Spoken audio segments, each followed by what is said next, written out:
السلام علیکم ورحمۃ اللہ وبرکاتہ۔ کیسے ہیں ساتھیوں؟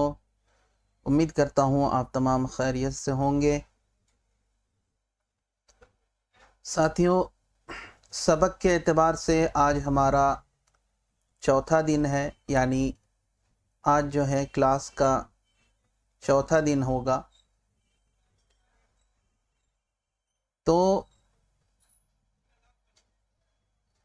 کل کے سبق میں ہم نے تفصیل سے مخارج کے حروف کو سمجھا۔ اس کے کچھ حصے باقی رہ گئے ہیں تو ان کو پورا بھی کرنا ہے۔ دیکھتے ہیں آج کہاں تک کا سبق ہوتا ہے، اس پر غور کریں گے۔ تو ساتھیوں شروع کرتے ہیں سبق کو۔ پرسوں کے سبق میں ہم نے مخارج حروف اور دانتوں کے نام اور ان کی پہچان کو سمجھا تھا، اور کل مخارج کا بیان اور مخارج کے تعریف ہم نے سمجھی تھی۔ اس کے علاوہ مخارج کے کچھ سبق تفصیل کے ساتھ ہم نے کل سمجھا تھا۔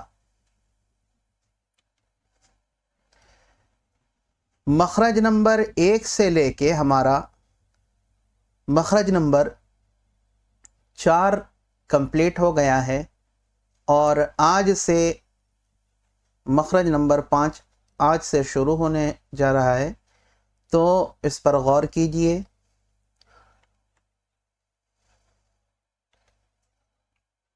بسم اللہ الرحمن الرحیم۔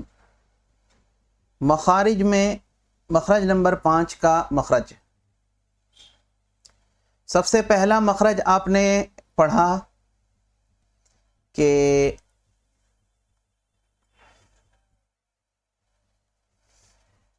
منہ کا کھلا حصہ، منہ کے کھلے حصے سے یہ الف، یا اور واو کی ادائیگی ہوتی ہے۔ الف اور یا اور واو کے ادائیگی ہوتے ہیں جب یہ حروف مدہ کے حالت میں ہوں۔ یہ ایک مخرج ہے اس کا۔ اب مخرج نمبر 2 میں دیکھیں گے ہم۔ مخرج نمبر 2 میں 6 حروف کی ادائیگی ہوتی ہے، ایک ہی جگہ سے 3 مخرج اس کے ادا ہوتے ہیں، جن میں سے کل میں نے بتایا تھا ادنائے حلق، اس سے خا اور غین کی ادائیگی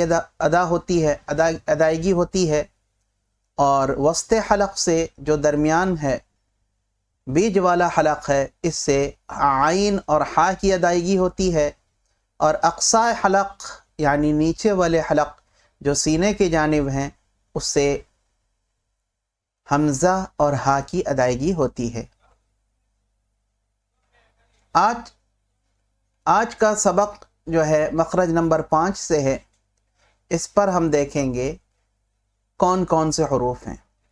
مخرج نمبر 5 میں آتا ہے زبان، اس سے بہت سارے حروف ادا ہوں گے۔ اب دیکھنا ہے مخرج نمبر 5 میں زبان سے کون کون سے حروف کی ادائیگی ہوتی ہے۔ مخرج نمبر 5 میں پہلا حروف ہے قاف۔ قاف، اس کا مخرج بنتا ہے کہ زبان کا بالکل پچھلا حصہ جو اوپر کے نرم تالو کی طرف ہے، جب یہ آپس میں ٹکراتے ہیں تو اس سے قاف کی ادائیگی ہوتی ہے۔ زبان کا وہ حصہ، آپ یہ مان لو یہ زبان ہے، زبان کا یہ پچھلا حصہ، اگلا حصہ تو زبان کا نوک ہوتا ہے، پچھلا حصہ جس کو ہم زبان کا جڑ کہتے ہیں، اور نرم تالو وہیں پہ ہوتا ہے، کیونکہ سخت تو زبان کے درمیان ہے۔ نرم تالو زبان کے جڑ کے پاس ہے، اور زبان کا پچھلا حصہ مطلب زبان کا جڑ اور اوپر کے جو برابر میں نرم تالو ہے، یہ اگر آپس میں مل جاتے ہیں تو اس سے قوف کی ادائیگی ہوتی ہے۔ جب ہم قوف کہتے ہیں تو اس حروف میں ایک بھاری پن محسوس ہوتا ہے جب اس کی ادائیگی ہم کریں گے۔ تو یہ تھے مخارج حروف کا مخرج نمبر 5 میں یہ حروف قوف کا مخرج، یہ زبان سے ادا ہوتا ہے، اور مخرج کیا ہے اس کا کہ زبان کا بالکل پچھلا حصہ جو اوپر کے نرم تالو کے طرف ہے، آس پاس لگے ہیں وہ، تو جب ہم قوف کی ادائیگی کرتے ہیں تو یہ آپس میں ٹکرا جاتے ہیں۔ کون کون؟ یہ اوپر کا نرم تالو اور یہ زبان کا جو ہے پچھلا حصہ جس کو ہم جڑ کہتے ہیں، یہ آپس میں اس طرح ٹکراتے ہیں، پھر قوف کی ادائیگی کی آواز بنتی ہے۔ اوپر میں ایک چیز دیکھیں، لکھا ہوا ہے حروف اللسان، حروف اللسان، اس پر غور کیجیے گا۔ اس کا مطلب یہ ہے یعنی وہ حروف جو زبان سے ادا ہوتے ہیں۔ پچھلے مخرج میں آپ نے پڑھا منہ کا کھلا حصہ، اس کے بعد والا پڑھا حروف حلقی یعنی حلق سے نکلنے والے حروف۔ اسی طرح یہاں پہ ہے حروف اللسان یعنی زبان سے ادا ہونے والے حروف کون کون سے ہیں وہ آگے ہم پڑھیں گے۔ پہلا ہم نے اس میں پڑھا ایک قوف ہے جو زبان سے ادا ہوتا ہے، اس وجہ سے اس کا نسبت اقصل لسان سے نکلتا ہے۔ یہ حروف زیادہ تر اقصل لسان سے نکلتے ہیں۔ اقص کہتے ہیں، کل میں نے پڑھایا تھا اقصائے حلق۔ اقصائے حلق کا اقصا کا مطلب ہوتا ہے نچلا سطح، تو زبان کا نچلا حصہ مطلب پچھلا حصہ، جڑ جسے کہتے ہیں۔ تو یہ چیز یاد رکھ لیں، یہ حروف کون سا؟ قوف، یہ زیادہ تر اقصل لسان سے نکلتے ہیں۔ جو اقصل لسان یعنی وہ زبان کا وہ حصہ جو پچھلے کی طرف ہے، یعنی جڑ ہی اس کو کہہ دیجئے، ٹھیک ہے؟ تو یہ جو قوف ہے یہ حروف اللسان میں آتا ہے، مطلب زبان سے نکلنے والے حروف۔ آگے کی جانب چلتے ہیں، مخرج نمبر 6 میں آتا ہے کاف۔ کاف یہ بھی حروف اللسان میں سے ہے، یعنی زبان سے نکلنے والے حروف، یعنی زبان کے ذریعے جو حروف کی ادائیگی ہوتی ہے وہ حروف اللسان میں آتے ہیں، ٹھیک ہے؟ اور لسان کے معنی زبان کے ہی ہوتے ہیں، اور حروف کے معنی حروف ہیں، لیٹرز جس کو کہا جاتا ہے۔ تو اس کے ڈیفینیشن کو ہم دیکھتے ہیں کہ ہم نے اوپر مخرج نمبر 5 میں پڑھا کہ قوف، اب قوف کی جگہ سے ذرا ہٹ کر منہ کے جانب سے اس سے کاف کی ادائیگی ہوتی ہے۔ قوف جہاں سے ادا ہوتا ہے، قوف کا مخرج میں نے بتایا زبان کے جڑ اور اس کے برابر اوپر کے تالو جب آپس میں ملتے ہیں تو قوف کی ادائیگی ہوتی ہے۔ اور کاف کا مخرج نمبر 6 یہ ہے کہ قوف کی جگہ سے ہٹ کر، جہاں سے قوف نکلتا ہے اس جگہ سے ذرا ہٹ کر، یعنی اس مخرج سے ذرا ہٹ کر منہ کے طرف، اس سے کاف کی ادائیگی ہو جاتی ہے۔ اس پر غور کر لینا اور پریکٹس کر لینا۔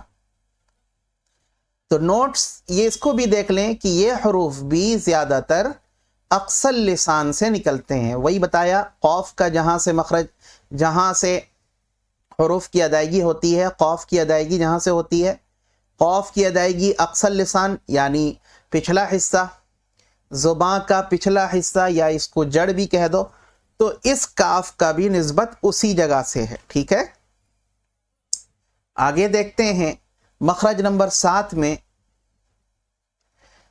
مخرج نمبر 7 اس میں کون کون سے حروف ہیں؟ جیم، شین، یا ساتھ میں بولنے کی عادت ڈالیں گے، صرف سننے سے کام نہیں چلے گا حضرت، بولنے کی عادت بھی ڈالیں گے آپ بولیں گے ساتھ میں تو ہمت افزائی ہوگی آپ کا کانفیڈنس بڑھے گا پڑھنے کے اعتبار سے، تو کوئی بات سمجھ میں آنے لگیں گے اور ہمت بھی ایک ہوگا آپ کے اندر۔ تو صرف خاموش ہو کے سن کر اگر پڑھیں گے تو کوئی فائدہ نہیں دے گا، یاد رکھ لیں۔ تو حروف کی ادائیگی میں جہاں جہاں کرتا ہوں تو ساتھ ساتھ تھوڑا اپنے زبان کو ہلائیں، تھوڑا اونچی آواز سے پڑھیں، اتنے زور سے بولیں کہ آپ اب خود اسے سن لیں۔ 7ویں نمبر کا مخرج یہ ہے جیم، شین اور یا۔ اس کا مخرج یہ ہے، یہ بھی حروف اللسان میں سے ہے۔ حروف اللسان جب کہوں تو آپ کے ذہن میں آنا چاہیے یہ زبان سے نکلنے والے حروف ہوتے ہیں، حروف اللسان۔ حروف کے مطلب لیٹرز، لسان کے مطلب زبان۔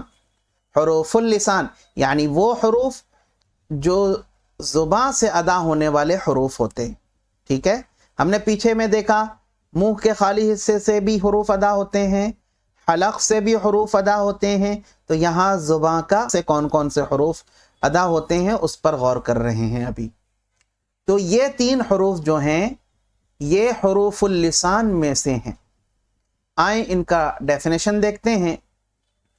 مخرج یہ ہے کہ زبان کا درمیان والا حصہ، درمیان کہتے ہیں بیج والا حصہ، ٹھیک ہے، بیج والا حصہ یعنی درمیان کا حصہ، اس کے بالمقابل کہتے ہیں اپوزٹ کو، ٹھیک ہے، برابر کو، سامنے والے کو۔ تو کیا مطلب بنتا ہے؟ زبان کا درمیان والا حصہ، اس کو اور آسان اگر میں کہوں کہ زبان کا بیج والا حصہ اس کے برابر والے تالو سے لگے۔ تالو کون سا؟ نرم والا نہیں، جو سخت والا تالو ہے زبان کے بیج والے حصے کے برابر میں، غور کر لینا۔ اس کے برابر والے تالو سے جب زبان کا بیج والا حصہ لگتا ہے تو اس سے یہ 3 حرف کی ادائیگی ہوتی ہے۔ اب غور کر لینا کہ جیم کہتے وقت زبان کا کون سا حصہ کہاں لگتا ہے، اس پر غور کر لینا۔ اور شین کہتے وقت یہ کہاں ادا ہوتا ہے، اس کی ادائیگی کیسے ہو رہی ہے، زبان کا بیچ اوپر والے تالو میں کیسے لگ رہا ہے، اس پر بھی غور کر لینا۔ جب آپ اس کی پریکٹس کرتے رہیں گے نا روزانہ، اس پر دھیان دینا نہیں پڑے گا، ایک وقت آئے گا آپ کے زبان سے صحیح ادائیگی ہو جائے گی لیکن آپ کو پتہ نہیں رہے گا۔ یہ سارا جو کھیل ہے یہ سب پریکٹس پر ہے، ٹھیک ہے۔ آپ پریکٹس کرتے رہیں گے تو سارا چیز آپ کے لیے آسان ہوگا۔ آگے چلتے ہیں۔ یہ نوٹس میں لکھا ہوا ہے کہ ان حرفوں کی نسبت وسط اللسان کی طرف کی گئی ہے۔ کون سے حرف؟ یہ 3 حرف، ٹھیک ہے۔ وسط اللسان کہتے ہیں، وسط کہتے ہیں درمیان کو۔ آپ نے حلق والے مخرج میں پڑھا ہے وسط حلق، تو یہ ہے وسط زبان۔ وسط لسان مطلب، وسط مطلب درمیان اور لسان مطلب زبان، تو اس کا مطلب بنے گا وسط، زبان کا درمیان والا حصہ۔ یعنی یہ بتا رہے ہیں یہ جو 3 حروف ہے نا، جیم، شین اور یا، یہ ان تینوں کی نسبت جو ہے یہ وسط زبان یعنی درمیان والے زبان سے ہے، یعنی ان کی ادائیگی جو ہوگی یہ درمیان والے زبان سے ہوگی۔ اب آگے بڑھتے ہیں مخرج نمبر 8 کی جانب، ٹھیک ہے۔ مخرج نمبر 8 ہے ضاد۔ ضاد ضاد مخرج، اس کی ادائیگی کیا ہے آگے دیکھیں گے۔ پہلے دیکھتے ہیں یہ حروف اللسان میں سے ہے، یہ بھی ضاد کی ادائیگی یہ بھی حروف اللسان میں سے ہے، یعنی زبان سے ادا ہونے والے حرفوں میں سے ہے یہ ضاد۔ اب کیسے ادا ہوتی ہے اس کے مخرج کو ہم دیکھیں گے۔ ڈیفینیشن کیا ہے اس کا کہ زبان کا کنارہ اوپر کے داڑوں سے لگے، اس سے ضاد کا مخرج ادا ہو جاتا ہے۔ کیا مطلب ہے؟ زبان کا کنارہ